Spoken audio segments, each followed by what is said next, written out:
जिसे पूरी जिंदगी अपमान मिला, जिसे कभी उसका हक नहीं मिला, जिसने दोस्ती के लिए पूरी दुनिया से दुश्मनी ले ली, और जब सच सामने आया तब बहुत देर हो चुकी थी। ये कहानी है महाभारत के सबसे दुखद नायक की, सूर्यपुत्र, दानवीर और इतिहास के सबसे गलत समझे गए योद्धा कर्ण की। कहानी शुरू होती है कुंती से। ऋषि दुर्वासा ने कुंती को एक मंत्र दिया था जिससे वो किसी भी देवता को बुला सकती थी। जिज्ञासा में कुंती ने सूर्य देव का आह्वान कर दिया और तभी आकाश सुनहरी रोशनी से भर गया। सूर्य देव प्रकट हुए और उनके तेज से जन्म हुआ एक दिव्य बालक का, जिसके शरीर पर जन्म से ही कवच और कुंडल थे।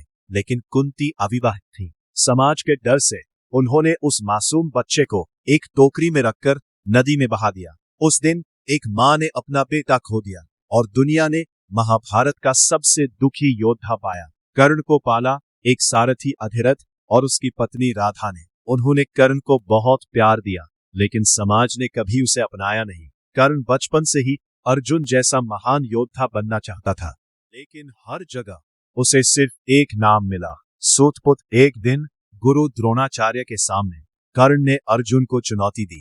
पूरा मैदान शांत हो गया, क्योंकि पहली बार कोई अर्जुन की बराबरी कर रहा था। लेकिन तभी भीम हंस पड़ा। एक सारथी का बेटा राजकुमारों को चुनौती देगा? पूरा मैदान कर्ण का मजाक उड़ाने लगा। और उस दिन कर्ण की आंखों में जो दर्द था, वही दर्द आगे चलकर महाभारत का सबसे बड़ा युद्ध बनेगा। जब पूरी दुनिया कर्ण का अपमान कर रही थी, तब सिर्फ एक व्यक्ति उसके साथ खड़ा हुआ, दुर्योधन। उसने उसी समय कर्ण को अंग देश का राजा बना दिया और कहा, अब कोई तुम्हें सूतपुत्र नहीं कहेगा। उस दिन कर्ण ने पहली बार सम्मान महसूस किया और उसी पल उसने अपनी जिंदगी दुर्योधन की दोस्ती को समर्पित कर दी। ये दोस्ती सच्ची थी, लेकिन यही दोस्ती आगे चलकर उसकी सबसे बड़ी कमजोरी बन गई। कर्ण दुनिया का सबसे महान योद्धा बनना चाहता था, लेकिन कोई गुरु उसे शिक्षा देने को तैयार नहीं था। तब उसने झूठ बोला और खुद को ब्राह्मण बताकर भगवान परशुराम से शिक्षा ली। कर्ण ने सारी विद्याएं सीख ली, लेकिन एक दिन परशुराम उसकी गोद में सो रहे। तभी एक जहरीला कीड़ा कर्ण की जांघ में घुस गया। खून बहने लगा। दर्द असहनीय था, लेकिन कर्ण हिला नहीं, ताकि गुरु की नींद ना टूटे।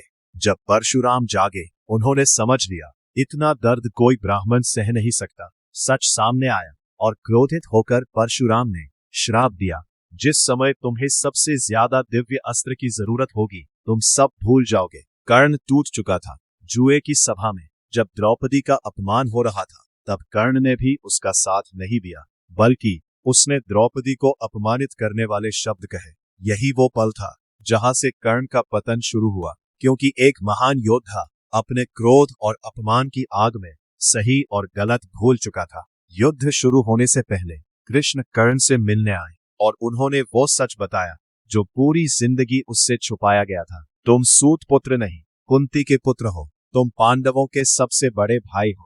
कर्ण की दुनिया हिल गई। उसकी आंखों में आंसू आ गए। पूरी जिंदगी जिस सम्मान के लिए वो तरसा, आज पता चला वो जन्म से ही उसका था। कर्ण, पांडवों के साथ आ जाओ, राजा तुम बनोगे। लेकिन कर्ण मुस्कुराया और बोला, दुर्योधन ने तब मेरा साथ दिया था जब पूरी दुनिया मेरे खिलाफ थी। अब मैं उसे अकेला नहीं छोड़ सकता। उस दिन कर्ण ने दोस्ती चुनी, लेकिन अपनी मौत भी। कुरुक्षेत्र का सबसे भयानक युद्ध शुरू हुआ। अर्जुन और कर्ण आमने सामने थे।